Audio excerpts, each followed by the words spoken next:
नमस्कार। आज की इस विशेष चर्चा में आपका स्वागत है।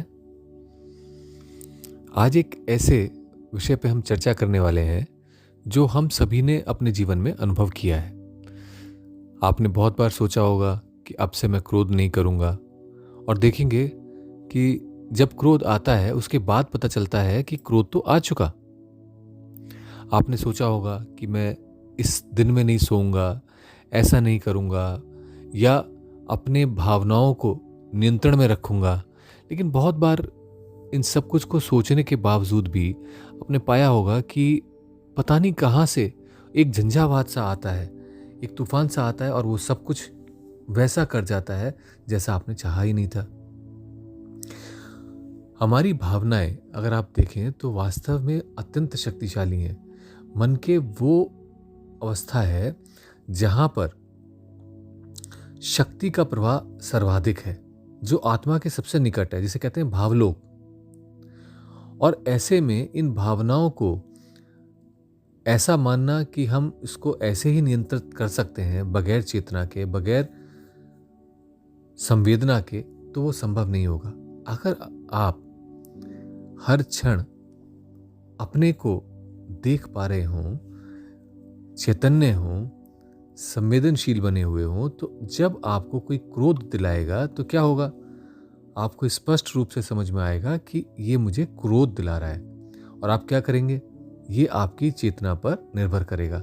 आप प्लान कर सकते हैं कि नहीं, मैंने सोचा था मैं क्रोध नहीं करूंगा, आपसे नहीं कर रहा हूं, आप जितना मुझे क्रोध दिलाइए, आप उसे कंट्रोल कर पाएंगे। लेकिन अगर आप हर क्षण हर पल उस चेतना में नहीं है, होश में नहीं है, अपने कंट्रोल में नहीं है, अपने काबू में नहीं है, तो क्या होगा? किसी भी क्षण क्रोध इरप्ट होगा, आकर के पूरे व्यक्तित्व पर छा जाएगा, और उसके बाद वो चला भी जाएगा, और तब आप उसको ढूंढ रहे होंगे कि ये कैसे हो गया, ये क्या हो गया। तो वास्तव में भावनाओं का जो संसार है वो इतना शक्तिशाली है कि वही हमारे अंदर नेगेटिविटी को भी भर सकता है और पॉजिटिविटी को भी भर सकता है।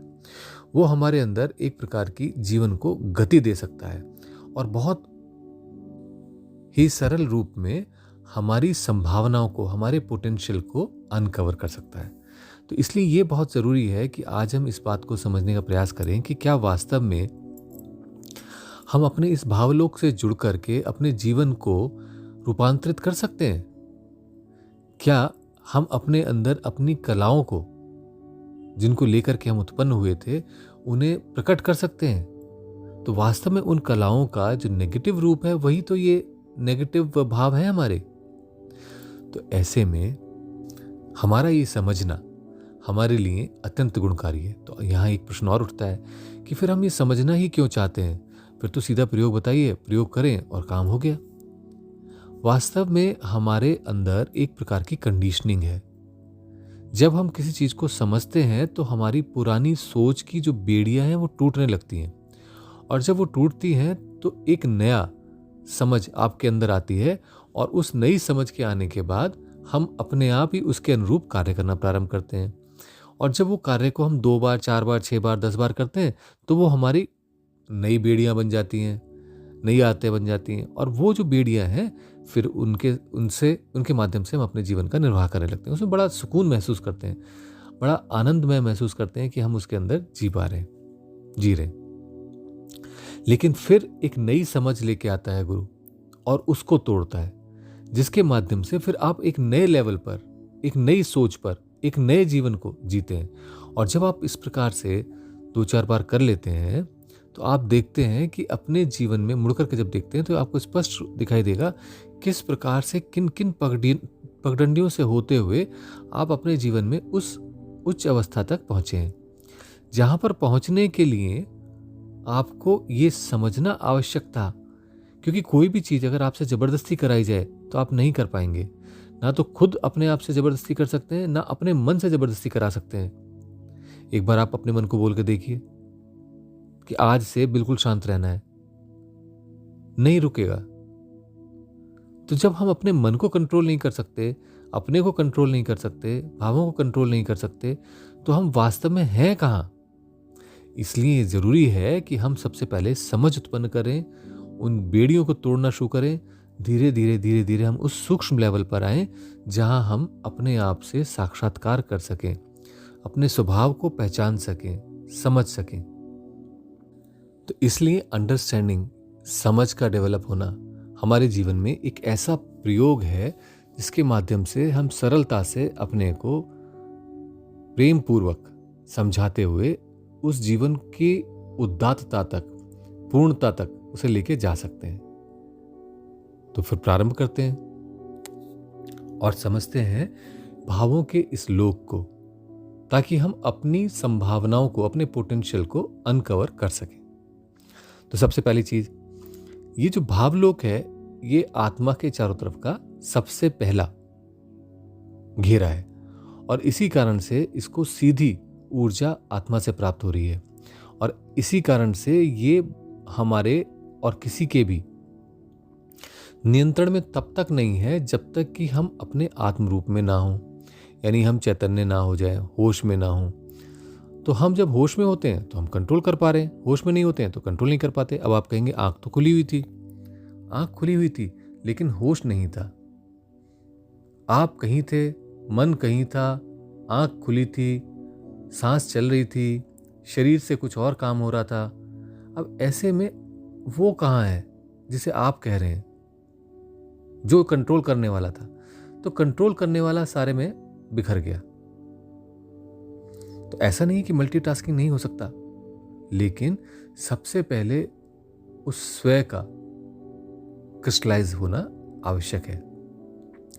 लेकिन उससे भी पहले आज की साधना में, आज के विषय में जो हमें समझना है वो है इन भावों को। और जब हम भावों के विषय में बात करते हैं तो ऐसा नहीं है कि सिर्फ क्रोध ही एक भाव है। कहा भी गया है बहुत सारी विसंगतियां हैं, काम, क्रोध, लोभ, मोह, मद, मत्सर।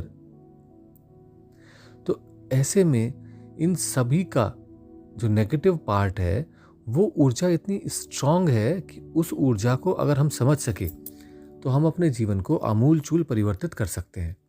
कैसे कर सकते हैं? वो ऐसे कर सकते हैं कि अगर ये ऊर्जा हमें उपलब्ध हो जाए और हम इसे पॉजिटिव डायरेक्शन में डिप्लॉय कर सकें तो हमारे जीवन में शायद ऊर्जा की कमी ही नहीं होगी।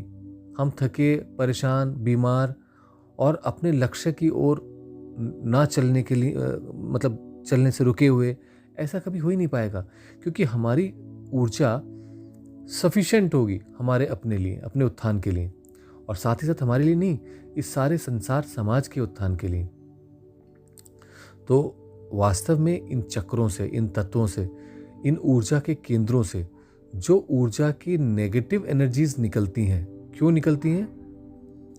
क्योंकि ऊर्जा की प्रोसेसिंग वहां पे चल रही होती है और उस ऊर्जा की प्रोसेसिंग में पॉजिटिव वर्च्यूज भी निकलती हैं और नेगेटिव इमोशंस भी निकलते हैं। बिल्कुल ऐसा समझिए जैसे समुद्र मंथन। तो हर चक्र का जब मंथन हो रहा होता है तो उसमें से विष भी आता है और अमृत भी आता है। अब हमारे ऊपर है, हमारे धैर्य के ऊपर है कि हम उसको किस प्रकार से विष को नलीफाई करें और उस अमृत को धारण करें। तो वास्तव में इस प्रकार से अगर आप देखेंगे तो पूरा आपको समझ में आएगा, स्पष्ट होगा कि आपके विभिन्न चक्रों से संबंधित हैं बहुत सारे ऐसे नेगेटिव इमोशंस जो आपने अपने जीवन में अनुभूत किए। उदाहरण के लिए, अगर आपका हृदय चक्र कहीं पर फंसा हुआ है और वो अपने आप में पूर्ण गतिशील नहीं हो पा रहा है, उसमें से पॉजिटिव एनर्जी नहीं आई है, तो क्या होगा?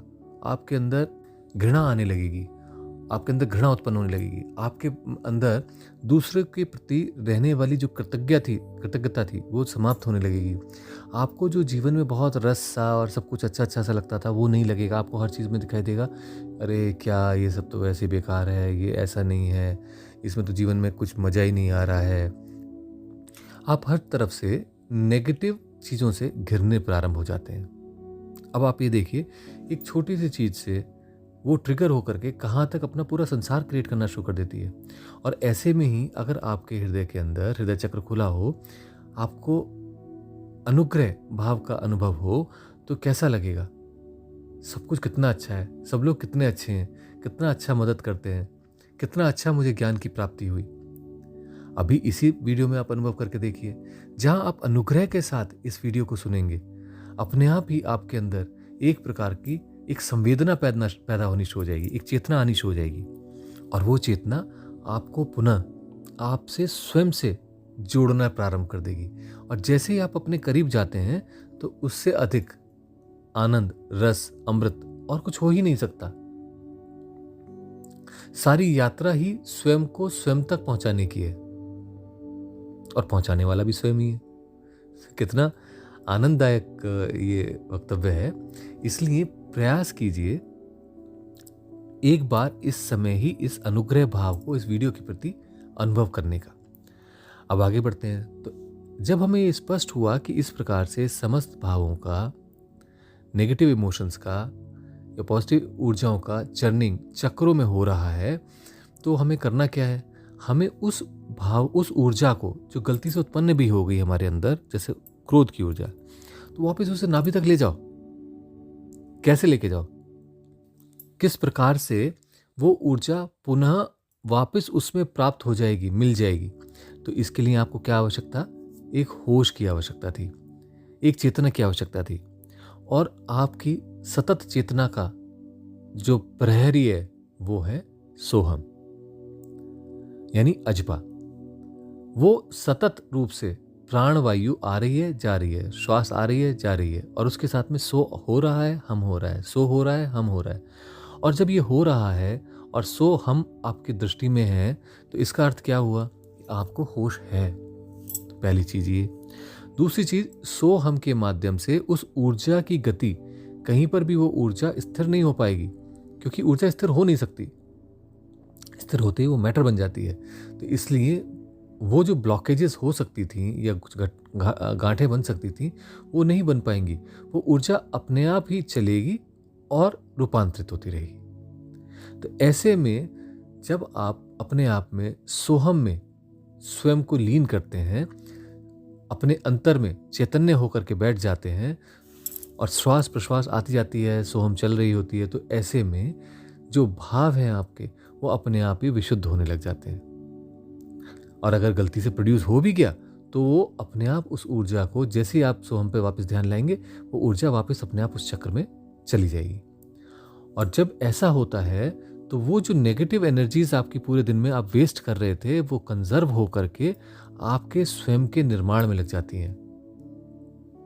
तो भावनाओं के कई सारे पक्ष हैं जिनको हम समझने का प्रयास करेंगे इन वीडियोस में। लेकिन एक पक्ष ये है कि आप अपने उस भाव ऊर्जा को अपने स्वयं के उत्थान के लिए सोहम के माध्यम से डिप्लॉय कीजिए, लगाइए। और सोहम का जप करते हुए वो जो चेतना है उसके साथ में आप अनुभव कर पाएंगे कि वास्तव में आपके अंदर बहुत सारी ऊर्जा एकत्रित होनी शुरू हो गई। आप बहुत कुछ कर पा रहे हैं। आपको ऐसा लगने लगेगा कि मेरे लिए ये सब कुछ तो बहुत सरल सी बात है, मैं अभी कर देता हूँ। जो आपके करने से बियॉन्ड होगा वो भी आपको सरल लगने लगेगा।